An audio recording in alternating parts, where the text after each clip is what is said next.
तो बेसिकली मक्का 3 टाइप का होता है। ठीक है। एक बेबी कॉर्न, हाँ। एक स्वीट कॉर्न, ठीक है। और एक ग्रेन के लिए कॉर्न।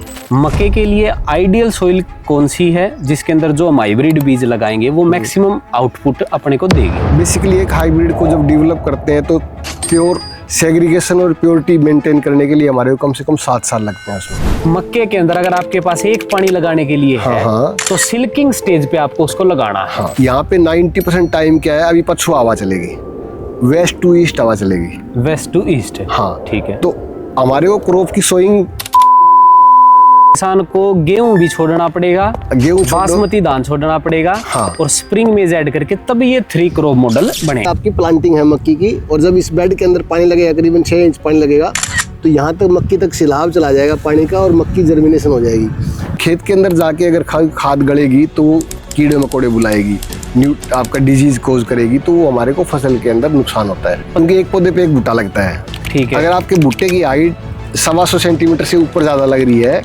तो पौधा वल्नरेबल हो जाएगा, गिरे टूटे बीच में से। कौन से सीजन का मक्का किसान के लिए बेनिफिशियल है? वैसे तो एक खरीफ क्रॉप है पर अब तीनों सीजन में लगने लगी है। 37 डिग्री से ऊपर तापमान होगा तो पोलन है वो हवा के अंदर डेसिकेट हो जाएगा, सूख जाएगा, जड़ जाएगा। तो उसलिए क्या है कि हमारे खेत के अंदर उस टाइम में नमी बनाए रखना बहुत जरूरी है।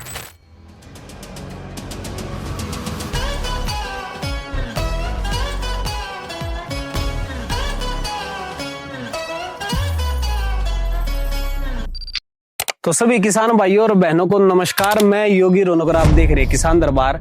साथियों, मेरे को बताते हुए बड़ा गर्व महसूस हो रहा है कि डॉक्टर सुरेंद्र गोदारा, जो कि बायर क्रॉप साइंस के सीनियर एग्रोनॉमिस्ट और फिलहाल ये मार्केट डेवलपमेंट ऑफिसर का पद भी संभाल रहे हैं, इनके साथ हमने एक पॉडकास्ट किया था गेहूं की खेती के ऊपर, है ना डॉक्टर साहब? हाँ जी, हाँ जी।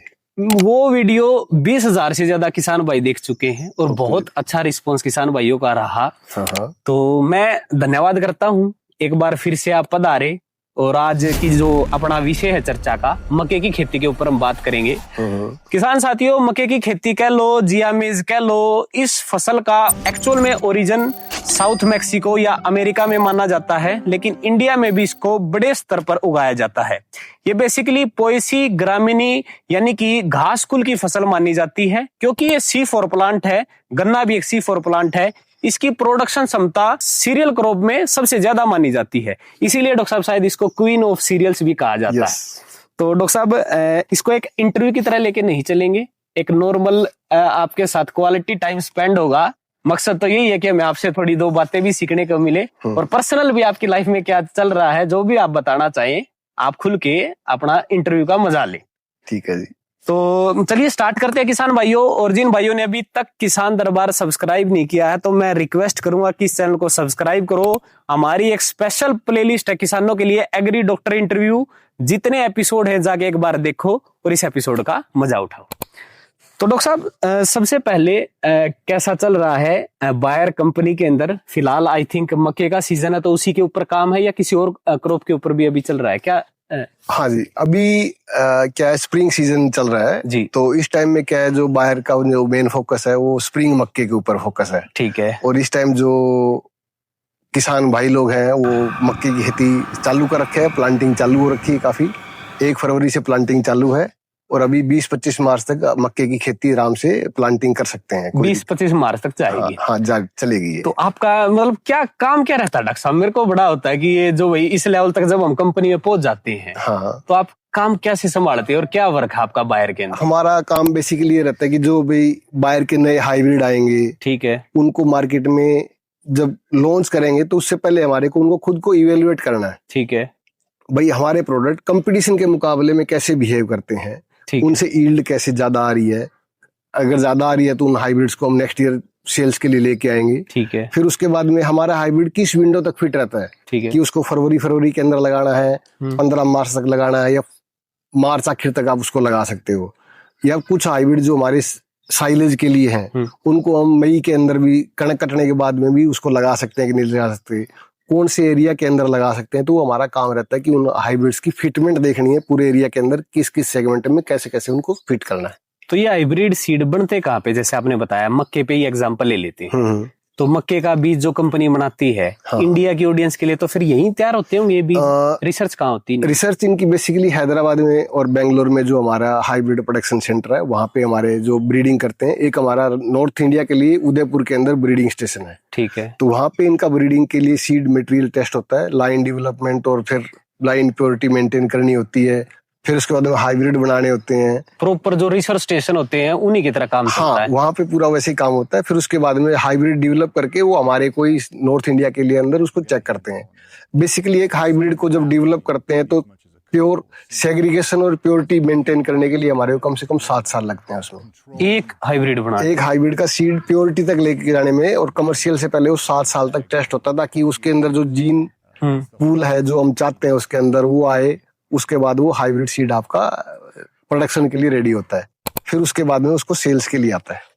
अच्छा डॉक्टर साहब, एक out of the box question पूछना चाहूंगा। हाँ। एक किसान भाई भी शायद इस बारे में नहीं जानते। एक नॉर्मल सीड होता है, हाँ। कुछ बीज सिलेक्शन से बनाए जाते हैं, हाँ। कुछ हाइब्रिड बीज होते हैं। क्या फर्क होता है? हाइब्रिड बीज कैसे तैयार होता है और एक ये सिलेक्शन वैरायटी जिसको कह देते हैं, जैसे गेहूं दान की जो अपना मान के चलो जो ये बीज आते हैं, ये कौन सी प्रोसेस से बने हैं? देखो आपको बताता हूँ मैं। जैसे हाइब्रिड बीज है अपना, कुछ एक धान के अंदर हाइब्रिड आते हैं, कुछ एक अंदर आपका मक्की के अंदर हाइब्रिड आते हैं। ठीक है। तो जिनके अंदर आपका मेल फीमेल सेपरेट प्रोड्यूस पौधे के ऊपर लगता है। जैसे मक्की के अंदर आपका मेल पोर्शन टेसल ऊपर लगता है, फीमेल पोर्शन नीचे, जो सीड जिसमें बनता है, कुकड़ी जिसको बोलते हैं, छल्ली बोलते हैं, फीमेल फ्लावर नीचे लगता है। फीमेल फ्लावर नीचे लगता है। ठीक है। तो वो हाइब्रिड प्रोडक्शन के आपको आइसोलेशन डिस्टेंस मेंटेन करके आपको सीड प्रोडक्शन करना होता है। पहले पेरेंटल लाइन डेवलप करनी होती है। ठीक है। फिर उसके बाद आप हाइब्रिड सीड डेवलप करते हैं। हाइब्रिड सीड डेवलप हो गया, आपको जो डिजायर्ड ट्रेट चाहिए, ठीक है, कि भाई मेरे को पर्टिकुलर हाइब्रिड है, उसके अंदर मेरे को आपका लेट तक आपके उसमें ग्रेन फीलिंग हाई टेम्परेचर को सहन करने वाली क्षमता आनी चाहिए जी। तो आपको वो पर्टिकुलर ट्रेट ट्रांसफर करने के लिए 6 से 7 बैक क्रॉस लगते हैं। ठीक है। कि आपका वो प्योर हो जाए, वो सेग्रीगेशन ना हो। ठीक है। जब कभी भी आप एक हाइब्रिड सीड का प्रोडक्शन का फील्ड देखते हो तो आपको ऊपर से टेबल टॉप दिखाई देता है। गेहूं जो भी खेत, आपको पूरा खेत एक जैसा दिखाई देता है। इसका मतलब वो हाइब्रिड का खेत है, वो प्योर है। उसके अंदर एक टाइम में फ्लावरिंग आएगी, एक टाइम में सिल्किंग आएगी, एक टाइम में उसका मेच्योरिटी आएगी। तो वो हाइब्रिड के कैरेक्टरिस्टिक्स रहते हैं। ठीक है, हाइब्रिड तैयार हो गया, मतलब हर पौधे में सेम क्वालिटी बन चुकी है। सेम क्वालिटी बन। और हाइब्रिड तैयार करने के लिए मान लो एक मेरे को इस पौधे का गुण लेना था, एक इसका लेना था, तो इसका मेल का जो पोलन लेके फीमेल के साथ क्रॉस करके हाइब्रिड बनता है। फिर उसमें 6-7 साल लग जाएंगे। उसमें 7 साल लगते हैं। ठीक है। कम से कम 7 साल लगेंगे। तब उसके अंदर जैसे मान लो आपको एक जीन लेना है तो पहले साल में 50% आएगा। ठीक है। सेकंड ईयर में 75 हो जाएगा, फिर 87.5 हो जाएगा, फिर 92.5 हो जाएगा। हर बार वो 50% एक्स्ट्रा ऐड होता है। और जो तैयार होने के लिए कितने % होना चाहिए? 100% होना चाहिए। 100%? 99.9% होगा तो आपको सेग्रीगेशन नहीं आएगा। ठीक नहीं है। तो पूरा एकड़ आपका खड़ा है, उसके अंदर आपको एक भी पौधा अलग से दिखाई देगा तो आपको साफ लगेगा कि ये बाहर का पौधा है। मेरा हाइब्रिड सेम नहीं है। सेम नहीं है। तो आपको वो प्योरिटी, जेनेटिक प्योरिटी मेंटेन करनी होती है, वो बहुत जरूरी होती है। जी सर। तो सर ठीक है, बीज के बारे में जान लिया। थोड़ा सा मक्के के बारे में बताएं। मक्का एक ऐसी फसल है जो तीनों सीजन में उगाई जाती है। हाँ जी। रबी में भी खेती होती है, खरीफ में भी, और जो इसको स्प्रिंग कह लो, समर सीजन कह लो, जायद सीजन कह लो। हाँ जी, हाँ जी। जो अपना फरवरी मार्च में अंदर इसकी बुआई होती है। तो बेसिकली कौन से सीजन का मक्का किसान के लिए बेनिफिशियल है? वैसे तो ये खरीफ क्रॉप है, पर अब तीनों सीजन में लगने लगी है। फिलहाल स्प्रिंग सीजन का वक्त चल रहा है। तो आपके हिसाब से किसान भाई को कब लगानी चाहिए? देखो, ये डिपेंड करता है कि फार्मर कौन से एरिया का है। ठीक है। जैसे आपका सेंट्रल यूपी से लेके बिहार है, आसाम है, फिर आपका वेस्ट बंगाल है, झारखंड है, छत्तीसगढ़ वाला एरिया बेल्ट है, वहां पे रबी मेज लगती है। क्योंकि उस एरिया में अंदर फ्रोस्ट नहीं आती। कुछ आपका सेंट्रल और साउथ इंडिया भी है जहाँ पे आपका रबी मेज लगता है। मतलब जहाँ ठंड कम होती है, ठंड जहाँ पे फ्रोस्ट नहीं आती, वहां पे आप रबी मेज लगा सकते हो। ठीक है। बाकी एरिया आपका जहाँ पे जो आपका रेन डिपेंडेंट है, जो वर्षा आधारित है, जो बरानी टाइप में है, तब वहां पे आपका खरीफ सीजन के अंदर खरीफ है, क्योंकि पानी की सुविधा नहीं है बरसात में लगा। यस। फिर आपका तीसरा सीजन आपका आता है स्प्रिंग सीजन। जी सर। इसमें क्या है, आपका अभी आलू कटाई होगी या मस्टर्ड हार्वेस्टिंग होगी या शुगर केन कटाई होगी। ठीक है। उसके बाद में आपको धान लगाने के बीच में आपके पास में करीबन 120 दिन का टाइम है। ठीक है। और वो टाइम आपका स्प्रिंग मेज के लिए आइडियल है। ठीक है। आपके पास टाइम है, अवेलेबिलिटी, फिर आपके पास में सीजन अवेलेबल है, आपके पास वाटर अवेलेबिलिटी है, तो आप स्प्रिंग मेज लगा सकते हो। जी सर। स्प्रिंग मेज आपको इस टाइम में जब लगाओगे तो आपको एक बहुत बढ़िया उपज देता है, और आपका जो रिस्क है क्रॉप डाइवर्सिफिकेशन का, ठीक है, उसको नलीफाई कर देता है कि आप किसान 2 फसल के अलावा 3 फसलों में चला गया, ठीक है, तो उसको एक रिस्क डिवीजन हो गया उसका, कि आप अदरवाइज 2 फसल पे डिपेंडेंट थे कि मेरे किसान की जो पूरी 6 महीने की पैदा है वो हाँ जी, 2 फसलों पे है, अभी वो 3 फसलों पे आपका रिस्क डिवीजन हो। रिस्क डिवीजन हो गया। कहने का मतलब है पंजाब हरियाणा में बेसिकली ज्यादातर ये 2 क्रॉप सिस्टम चलता है, 2 क्रॉप सिस्टम चल रहा है। वो अगर 3 पे शिफ्ट होना चाहिए तो स्प्रिंग मेज उनके लिए एक ऑप्शन हो एक सकता ऑप्शन है, जहाँ पे आपकी वाटर अवेलेबिलिटी अच्छी है उन लोगों के लिए आप थर्ड ऑप्शन आप है। ये जा पॉइंट सकते आपने सही क्लियर किया, क्योंकि समर सीजन में आई थिंक पानी की बहुत कमी होती है, हाँ, पानी की कमी हर होती है। जगह सप्लाई नहीं, और कितना पानी लग जाता है इस season? इसमें आप ये देखो, प्लांटिंग के मेथड है जो नॉर्मल जो लोग प्लांटिंग करते हैं वो फ्लैट बेड पे करते हैं। ठीक है। जैसे अपना कणक बिजाई करते हैं कि आप सीधा जमीन पे बिजाई कर दिया, ठीक है, और उसके बाद में आपने उसमें फ्लड इरिगेशन से आपने पानी लगा दिया। ठीक है, एक दूसरा तरीका रिज सोइंग है, जिसमें आलू की तरह वट बना के आप उसके ऊपर टॉप पे बीज लगता है, ठीक है, और आपने वो बिजाई कर दी। बिजाई कर दी। थर्ड सिस्टम है उसी के अंदर बेड प्लांटिंग, कि आपको पूरे खेत के अंदर बेड बना, सब्जी की तरह बेड बना। सब्जी की तरह बेड बना दिया ठीक आपने, है। कुकुम्बर की तरह, खीरे की तरह बेड बना ठीक दी। है। उन बेड के अंदर आपको पानी घुमाना है।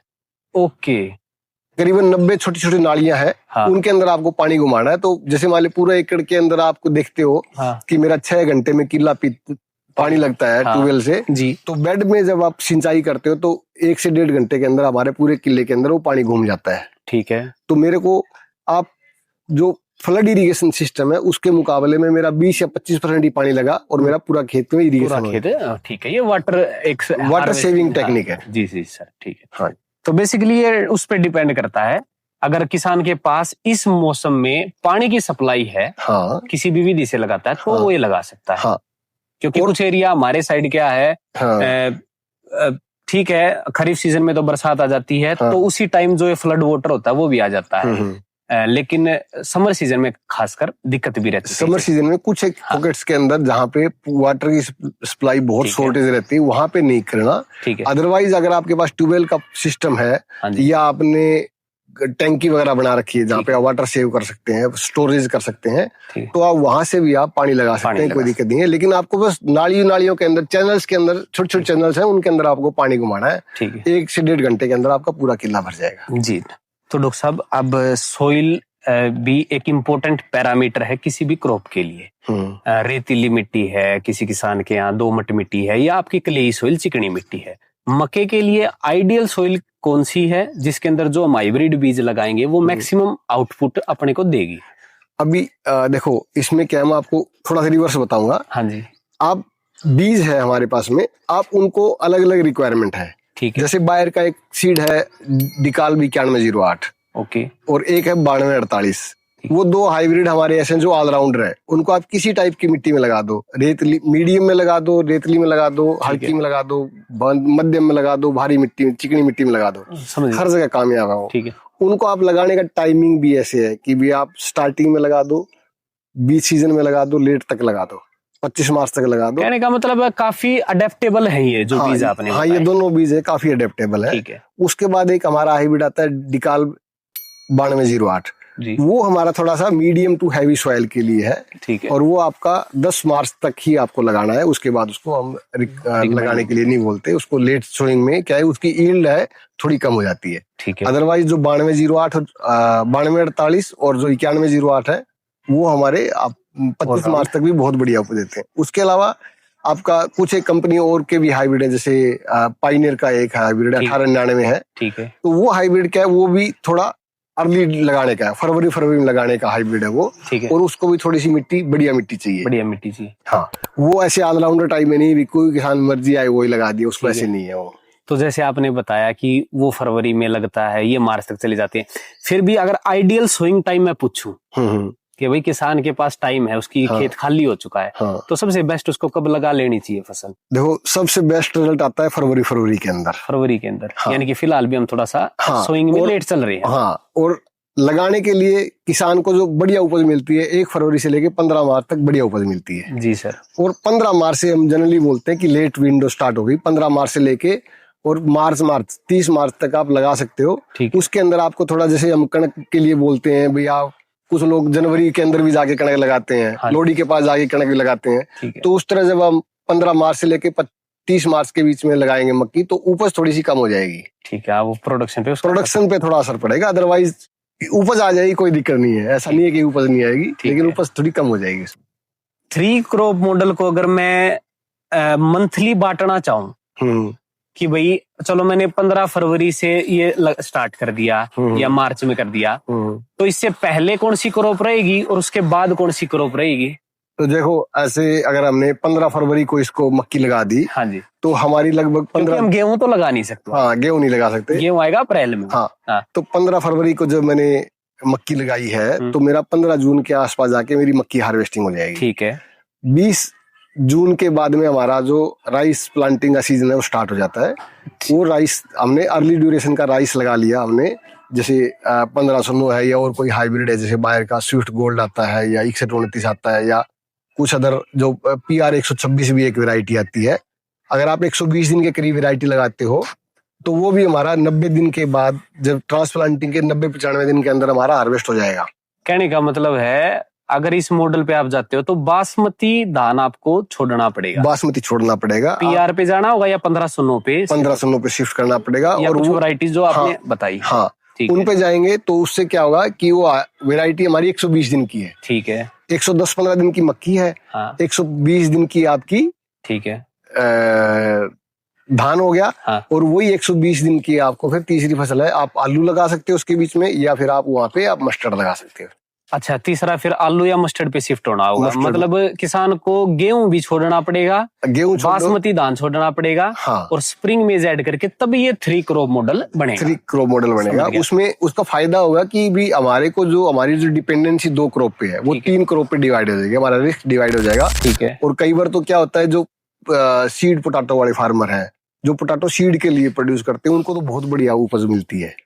समझे नहीं सर, बताएंगे? उसमें क्या होता है कि आलू के 2 पर्पज होते हैं। एक तो नेक्स्ट ईयर के लिए सीड तैयार करते हैं लोग। ठीक है, वो तो बेसिकली जो नर्सरी ग्रोवर है वो होगी, आलू का सीड तैयार करते हैं। ठीक है। नेक्स्ट ईयर लोगों को सीड एज ए सीड बेचते हैं। और कुछ लोग होते हैं जो टेबल पोटैटो, जो हम मार्केट में खाते हैं घर में, जो हम लेके आते हैं, जिसकी सब्जी बनाते हैं। तो सीड पोटैटो कई बार क्या होता है, वो हमारे को 99% उसके कॉन्ट्रैक्ट ऑलरेडी हो जाते हैं, तो उसमें आपको प्राइस फ्लक्चुएशन का डर नहीं रहता सीड वाले। जैसे इस साल आप देख रहे होंगे कि भी आपका जो पोटैटो का रेट है वो काफी डाउन चले गए हैं। ठीक है।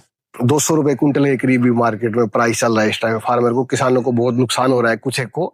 लेकिन इसमें फायदा किन बंदों को है, जिन्होंने आलू सीड के लिए लगाया था। तो उनके ऑलरेडी रेट कॉन्ट्रैक्ट हो चुके होते हैं पहले, उनको तो बड़ा अपना आलू सीड प्रोडक्शन देके उनको सप्लाई करना है। मैं अगर रोहतक में आलू लगाता हूँ, सीड के लिए लगाता हूँ, तो कहाँ होएगा ये कॉन्ट्रैक्ट, कहाँ मेरे को बेचना पड़ेगा? आपको हर एक टाइप की, जो आपके फेलो फार्मर्स रहते हैं वो भी आलू सीड खरीदते हैं नेक्स्ट ईयर के लिए।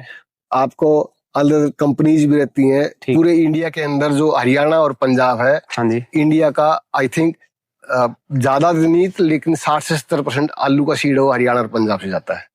क्या बात है? पूरे भारत का ठीक है, जो 60 से 70% सीड है वो हरियाणा और पंजाब से जाता है। और वैसे जो मेन आलू के अंदर माना जाता है, जो में पढ़ाया जाता है, वो शिमला में कुफरी शिमला है, वो जहाँ इसका all India coordinated research project में वो पोटैटो ब्रीडिंग स्टेशन है। तो वहाँ पे आपको डिफरेंट कल्टीवर्स हैं, वो वेराइटीज हैं, वो प्रोड्यूस करते हैं वहाँ पे। क्योंकि आइडियल शायद, क्योंकि वहाँ पे आपका आलू प्रोडक्शन के लिए आपको क्लाइमेट है वो राउंड द ईयर फेवरेबल रहता है वहाँ पे। ठीक है, तो इसलिए रहता है। तो ठीक है सर, 3 क्रॉप मॉडल मैंने समझ लिया। थोड़ा सा इनकम बताएंगे? अगर मैं 2 पे क्रॉप को छोड़ के 3 क्रॉप पे जाता हूँ, डेफिनेटली मेरा वर्कलोड तो बढ़ने वाला है। वर्कलोड तो बढ़ेगा डेफिनेटली, क्योंकि अब जो किसान बीच में जो विंडो में खाली होता था, 3-4 महीने रेस्ट करता था, वहां भी फसल आ गई।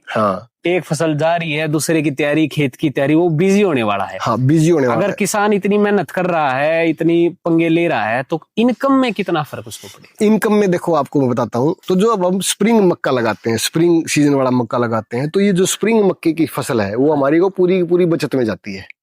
ओके, एक फसल बचेगी, एक फसल हमारी पूरी की पूरी नेट इनकम में जाएगी हमारी। जैसे मान लो अगर स्प्रिंग मक्का लगाते हैं और किसी किसान ने 15 फरवरी के आसपास मक्का लगाया, तो उसको लगभग औसतन, मैं बताता हूँ आपको, जो 9108 और 9248 जो मक्का है, या 9208 भी लगाते हो, तो 42 कुंटल हमारे को सूखा मक्का मिलता है।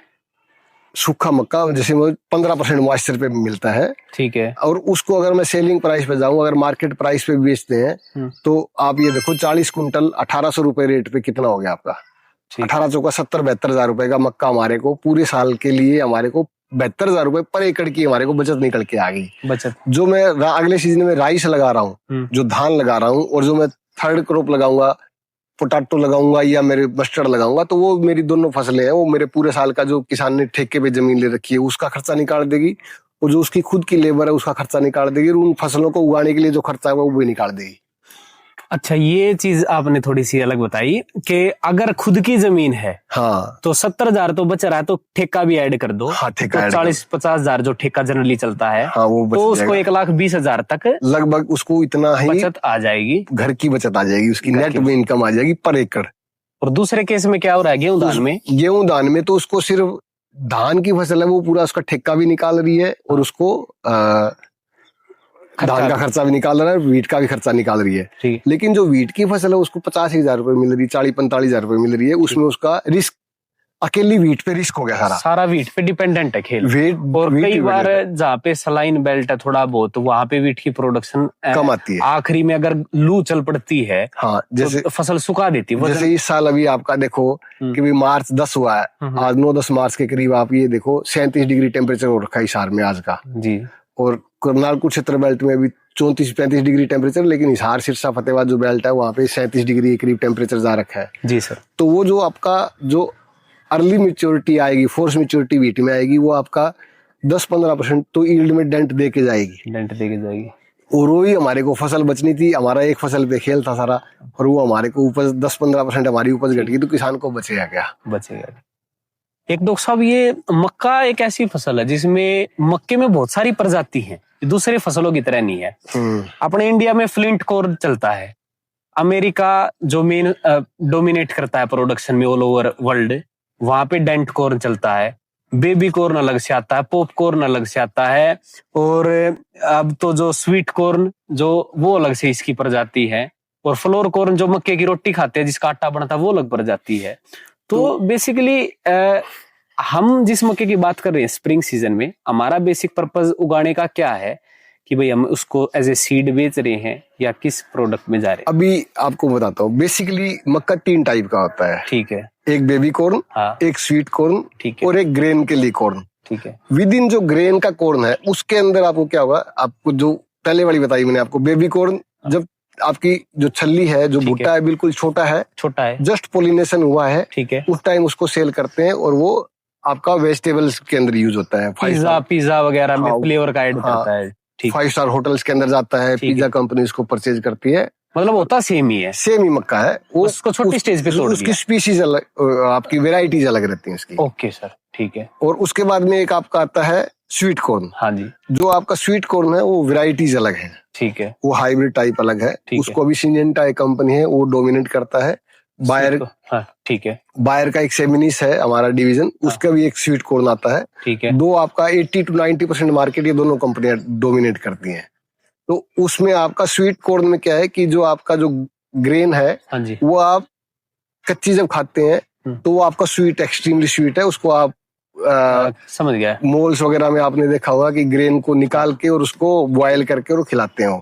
तो फिलहाल जो हम बात कर रहे हैं ये स्वीट कॉर्न भी है या ये अलग सेगमेंट? ये अलग सेगमेंट है। अच्छा। ये जो मक्की जो हम बात कर रहे हैं, जो स्प्रिंग मेज लगा रहे हैं, हाँ। वो हमारी बेसिकली ग्रेन कॉर्न है। ठीक है। जो अपना कुकड़ी खाते हैं, जो नॉर्मल जो कुकड़ी खाने वाली कुकड़ी अलग होती है। ओके। उसमें अलग टाइप, उसके अलग कैरेक्टरिस्टिक्स रिक्वायरमेंट होती है। ठीक है। जैसे मान लो कुकड़ी हम जो खाते हैं वो सेक के खाते हैं। ठीक है। तो सेक के खाएंगे तो आपका दाना छोटा होना चाहिए। ठीक है। दाना छोटा होगा तो ऊपर से सिकाई बढ़िया हो जाएगी। हाँ जी। ताकि ऊपर से सिकाई बढ़िया हो जाए, पूरा दाना सिक जाए। ठीक है। अगर दाना छोटा है तो सिकाई बढ़िया होगी। ठीक है। लेकिन जो हम बात कर रहे हैं, जो हम ग्रेन कॉर्न लगा रहे हैं इस टाइम में, हाँ जी, वो दाना लंबा होता है। ओके। उसको सिकाई करोगे तो ऊपर से जल जाएगा, हाँ, या फिर अंदर से कच्चा रह जाएगा। ठीक है। तो इसलिए वो आपका एक ग्रेन कॉर्न में जाता है। ग्रेन कॉर्न किस पशुओं के लिए यूज होता है? पशुओं के लिए भी यूज होता है, पोल्ट्री में यूज होता है। ठीक है। जो ह्यूमन कंजम्पशन, हम जो आटा बना के खाते हैं उसमें भी यूज होता है, हर जगह यूज होता है। उसमें भी यूज होता है। तो जो आपने बताया था कि डेंट कॉर्न और फ्लिंट कॉर्न क्या होता है, जो आप हाँ। तो वो बेसिकली जब भुट्टे के अंदर जब दाना लगता है तो उसके ऊपर एक छोटा सा डेंट बन जाता है, जैसे हमारी जाड़ के अंदर डेंट होता है वैसा एक डेंट बन जाता है, गड्ढे में डेंट लग जाता हाँ, है, डेंट लगता है, उसके अंदर खड्डा सा हो गया एक हाँ। छोटा सा। और उसी तरीके से जो फ्लिंट कॉर्न है ऊपर से ग्रेन है वो गोल रहता है, गोल रहता है सर। हाँ। तो वो बेसिकली क्या है, जब ग्रेन मैच्योर होता है तो वो दिखाई देता है, लेकिन उसका कोई आपके न्यूट्रिएंट के जो कैरेक्टरिस्टिक्स है उस पर कोई असर नहीं कोई असर नहीं होता। ठीक है, तो बेसिकली हम बात कर रहे हैं जो पशुओं के लिए, पोल्ट्री के लिए जो जाने वाला है स्प्रिंग सीजन में, या आदमियों के लिए जो खाने वाला है, जो आटे के तरीके से तो वो हमारा जो ग्रेन कॉर्न है, कॉर्न ग्रेन जो यूज होता है, फ्लोर कॉर्न वो सेम हम चर्चा कर रहे हैं। चलो ठीक है, तो इसमें अभी मैं स्टार्ट करता हूँ कि बुआई का हमने समय चयन कर लिया, वो हमारा हो चुका है। सीड रेट के बारे में थोड़ा सा जानना चाहूंगा, क्योंकि प्लांट पॉपुलेशन कितनी होनी है वो बहुत मेजर फैक्टर होता है कि भाई हमें ज्यादा प्लांट भी नहीं कर देने हैं और कम रह गए। तो ideal plant population to get maximum production पर एकड़ वो क्या है? इसमें जो आइडियल पॉपुलेशन है वो लगभग 33,000 प्लांट्स पर एकड़ का है। ठीक है, जैसे मान लो हमारा 60 centimetre by 20 centimetre plant to plant रखेंगे, 60 हो गया row to row, plant to plant 20 centimetre रखेंगे तो हमारे को लगभग 33,000 प्लांट्स पर एकड़ आएंगे। तो हमारे को 33,000 प्लांट्स पर एकड़ में मेंटेन करके रखने हैं। ठीक है, 34,000 हो सकता है, 32,000 हो सकता है, लेकिन ऐसे नहीं 28,000 हो जाए तो आपका यील्ड ऑटोमेटिकली 10% 20% कम होगी, ऐसे नहीं होना चाहिए। ठीक है, बहुत ज्यादा हमारे को संगना भी बिजाई नहीं करनी चाहिए, 40,000 प्लांट भी नहीं करने। ठीक है, अदरवाइज क्या होगा कि आपका जो कोब का साइज छोटा हो जाएगा, यील्ड में ज्यादा फर्क नहीं पड़ेगा। अच्छा, साइज में फर्क पड़ जाएगा, साइज में फर्क पड़ जाएगा, वो अपीयरेंस आपको खराब आएगी, आपको मेहनत ज्यादा करनी, अब वो कोब तोड़ने हैं या आपको मशीन में ज्यादा आएगा, आपका सीड रेट ज्यादा कंज्यूम हो गया। ठीक है, जब आप बिजाई करते हो तो आपका सीड रेट 10 किलो लग गया, अगर आप नजदीक बिजाई कर दोगे तो। ठीक है, अदरवाइज आपका सीड जो ऑप्टिमम सीड रेट है 8.5 से 9 किलो बीज लगेगा। 8.5 से 9 किलो, जितनी भी वैरायटी आपने बताई थी। हाँ, वैरायटी में वो वैरायटी जो आपने बताई थी, कुछ अपना कंपटीशन की बताई है, कुछ आपने बायर की बताई है, यही वैरायटी है या कुछ और भी आप? नहीं, वेराइटीज यही है, 9108, 9208, 9248 और एक पाइनियर की आती है वो वेरायटी। ठीक है, पाइनियर की कौन सी आती है? 1899 है। 1899, ठीक है। तो ये वैरायटी रहेंगी। सीड रेट सबका जो आपने 8 से 9 किलो बताया। इसके अंदर आप जो वेरायटी सिलेक्शन करते हैं वो आपको जो बिजाई का डायरेक्शन है वो बहुत मैटर करता है। ओके सर, ये इम्पोर्टेंट है। हाँ, क्योंकि जैसे हमारे हरियाणा वाला बेल्ट है या पंजाब वाली बेल्ट है, वेस्टर्न यूपी वाली है, यहाँ पे 90% टाइम क्या है, अभी पछुआ हवा चलेगी, वेस्ट टू ईस्ट हवा चलेगी। वेस्ट टू ईस्ट, हाँ ठीक है। तो हमारे को क्रॉप की सोइंग ईस्ट टू वेस्ट करनी है, उगते छिपते करनी है, ठीक है, ताकि उसके अंदर से हवा पास हो जाए।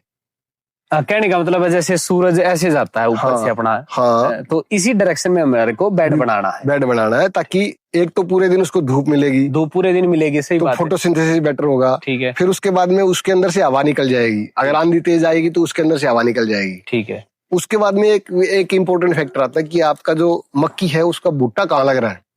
अच्छा, क्योंकि एक पौधे पे एक भुट्टा लगता है। ठीक है। अगर आपके भुट्टे की हाइट 125 सेंटीमीटर से ऊपर ज्यादा लग रही है तो पौधा वल्नरेबल हो जाएगा, गिरे टूटे बीच में से।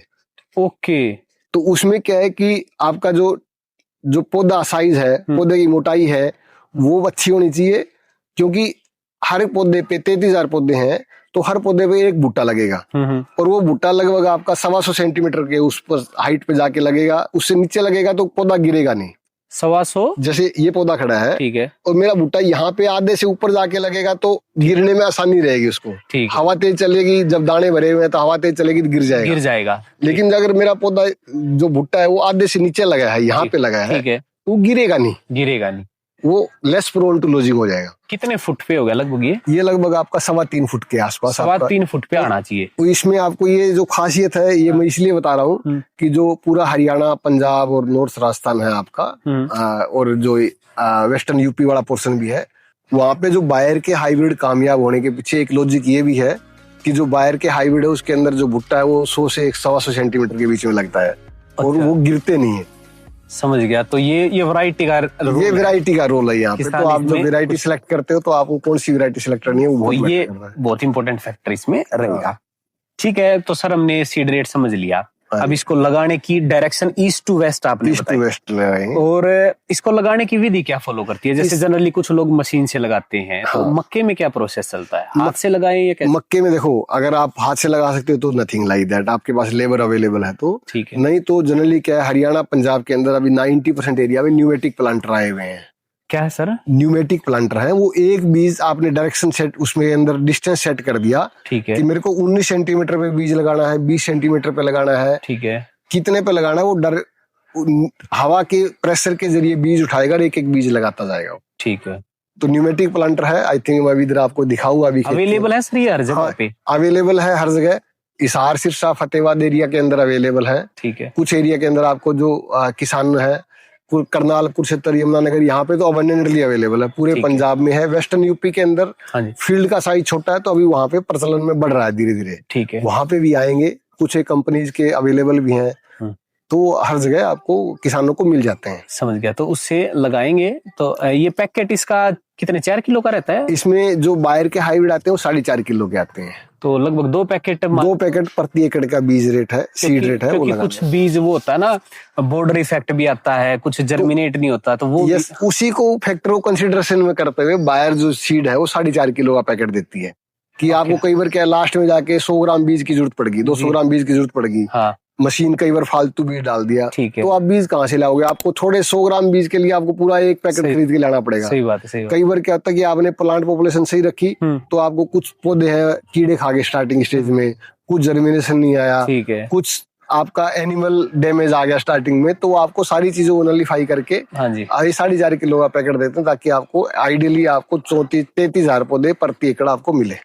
हाँ, मतलब बिल्कुल ग्राउंड लेवल की प्रॉब्लम्स को समझ के कंपनी उन पे काम करती है, तभी आप फार्मर को रियल सॉल्यूशन दे पाते हो। ठीक है।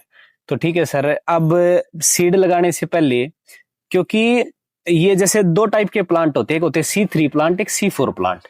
बेसिकली अपने जो धान है, व्हीट है, ये C3 की कैटेगरी में, C3 कैटेगरी है। लेकिन शुगर केन और मक्का C4 है। तो शायद इसीलिए इनकी जो पर एकड़ प्रोडक्शन कैपेसिटी होती है बहुत ज्यादा होती है। हाँ जी, हाँ जी। तो जो चीज ज्यादा पैदा करने की क्षमता रखती है वो मिट्टी से कंज्यूम भी ज्यादा करती है, वो एक हाई फीडिंग क्रॉप होती है। हाँ जी, हाँ जी। तो मक्के में डालते वक्त ऑर्गेनिकली क्या फीड हमें मिट्टी में डालना चाहिए? गोबर की खाद की बात करें या अन्य फर्टिलाइजर्स की बात करें, ताकि जो हमारी न्यूट्रिएंट की अपटेक के लिए उसके पास जमीन में वो पोषक तत्व उपलब्ध रहे। मैं आपको बताता हूँ। तो जैसे कुछ किसान सरसों के बाद बिजाई करते हैं या गन्ने के बाद बिजाई करते हैं, तो उस खेतों के अंदर हमारे को 75 किलोग्राम DAP प्रति एकड़, ठीक है, 20 से 25 किलोग्राम यूरिया प्रति एकड़ और 40 किलोग्राम पोटास प्रति एकड़ हमारे को बिजाई के टाइम में डालना है। यूरिया का आप छिड़काव न्यूमेटिक प्लांटर से बिजाई से पहले डाल सकते हैं। फिर उसके बाद में हमारे को जो न्यूमेटिक प्लांटर से जब बिजाई करते हैं, तो ऑटोमेटिकली 75 kg DAP और 40 किलोग्राम पोटास हमारे को बिजाई टाइम डालना है। बिजाई मशीन के साथ स्विंग हो जाएगा, मशीन के साथ सब कुछ हो जाएगा। ठीक है, एक्स्ट्रा से हमारे को कुछ नहीं करना। ठीक है, बस ध्यान इतना रखना है कि जो हमारे को यूरिया जो कर रहे हैं वो ब्रोडकास्टिंग हमारे को बिजाई से पहले कर देनी है। इसका क्या रीजन है सर? उसके पीछे क्योंकि जब DAP के अंदर यूरिया मिलाएंगे तो वो उसको हाइग्रोस्कोपिक है वो यूरिया, और वो सारा को डले बना देगी उसका। ठीक है, वो मशीन के अंदर फ्लो नहीं करेगी, मशीन के अंदर जम जाएगी नहीं तो। और अगर किसान गोबर की खाद डालना चाहता है 3 क्रॉपिंग सिस्टम में, हाँ, हम 3 फसल लेके चल रहे हैं, तो किस टाइम गैप में डालना सबसे बेस्ट रहेगा? कौन सी फसल से पहले डाल ले? तीनों में अगर मैं बात करूं, अगर तीनों फसलों में बात करें तो आप मक्की से पहले भी डाल सकते हैं। ठीक है, 8 से 10 ट्राली प्रति एकड़ का डालेंगे तो बहुत आइडियल रहेगा। ठीक है, लेकिन उसके बाद में एक काम और भी है कि आप आलू के पहले या सरसों के पहले या जो आपने गन्ना लगाई उससे पहले भी आप गोबर की खाद खेत के अंदर डाल सकते हैं। ठीक है, वो आप जैसे टाइम की किसान के पास अवेलेबिलिटी होती है। ठीक है, बस ध्यान ये रखना है कि वो जो गोबर की खाद है वो गली सड़ी हो, ताकि खेत के अंदर जाके वो दोबारा ना गले। क्योंकि खेत के अंदर जाके अगर खाद गलेगी तो वो कीड़े मकोड़े बुलाएगी, आपका डिजीज कोज करेगी, तो वो हमारे को फसल के अंदर नुकसान होता है। तो उसके लिए हमारे को ध्यान रखना है कि जब भी हम गोबर की खाद डालें तो हमारी गली सड़ी खाद होनी चाहिए। ठीक है।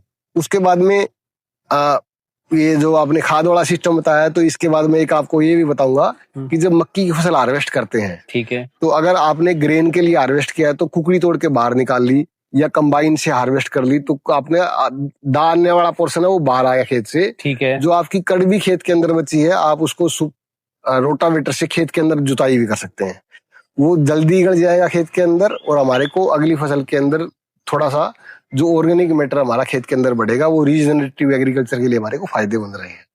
अच्छा, कहने का मतलब एक तरीके से ग्रीन मैन्योरिंग होगी। वो ग्रीन मैन्योरिंग नहीं बोल सकते, वो ऑर्गेनिक मैटर कंटेंट इंक्रीज करेगा। ग्रीन मैन्योरिंग के लिए आपकी ढैंचा अच्छा, है, लेग्यूमिनस क्रॉप होना जरूरी है, protein rich crop. Protein rich होना। लेग्यूमिनस क्रॉप है, वो नाइट्रोजन फिक्सेशन करती है। वो एक अलग कंसेप्ट है। ये रीजनरेटिव ये रीजनरेटिव कंसेप्ट है कि आपका जो खेत के अंदर से आपने मटेरियल प्रोड्यूस किया है, हाँ जी, वो आपने जो रिक्वायरमेंट का पोर्शन था, ठीक है, जो हमारे दाने का पोर्शन था, मक्की हमने निकाल ली, खेत से बाहर ले ली, ठीक है, और जो बाकी प्लांट का जो पोर्शन बचा है वो हमने खेत के अंदर वापस मिक्स कर दिया। तो वो क्या करेगा कि आपका खेत का ऑर्गेनिक मैटर कंटेंट इंक्रीज कर देगा। ठीक है। अभी जो बेसिकली हमारा जो खेत का ऑर्गेनिक मैटर कंटेंट है वो 0.4 से भी डाउन है।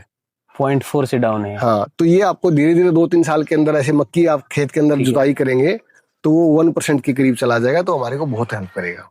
ठीक है सर। आइडियली आई थिंक एक आइडियल सोइल के अंदर 5% 4% होना चाहिए। 4% होना चाहिए। लेकिन हमारे जो हरियाणा पंजाब है, जो व्हीट और पैडी वाला कल्टीवेशन चलता है, वहां पे हमारा 0.4 के करीब ऑर्गेनिक मैटर रहता है, जो बहुत ही कम है। बहुत ही कम है। इसके दोनों साइड आपकी प्लांटिंग है मक्की की, और जब इस बेड के अंदर पानी लगेगा, करीबन 6 इंच पानी लगेगा। ये किसके सिम्टम डॉक्टर साहब? कनसुआ। अच्छा। ये स्टेम बोरर के ये जो 4 छेद जिसमें दिखाई दे रहे हैं, 3-4 छेद हैं जो अंदर, यहाँ पे किसी कीड़े ने काटा है अंदर। हाँ। उसके बाद जब ये बाहर आया तो यहाँ पे है कि फाल आर्मीवर्म का अटैक आपको कहीं दिखाई देता तो हमारे को इमीडिएटली स्प्रे करनी है। जो ये गोब है, इसके अंदर पानी जाना चाहिए। कि मक्के के अंदर स्पेशली एक व्हाइट बड डिसीज भी आती है, बेसिकली जिंक की डेफिशिएंसी से होती है। फॉल आर्मीवर्म का सिम्टम कैसा दिखाई दे रहा है? ये स्टार्टिंग में ऐसे दिखाई देंगे, ठीक है, फिर धीरे धीरे ऐसे बड़ा हो जाएगा। ये कई मक्के के पौधों के अंदर जो किनारे पे होते हैं, वहाँ पे 2-2 भुट्टे लगे होते हैं जी। उसमें क्या होता है कि जो आपका पहला जो कोब है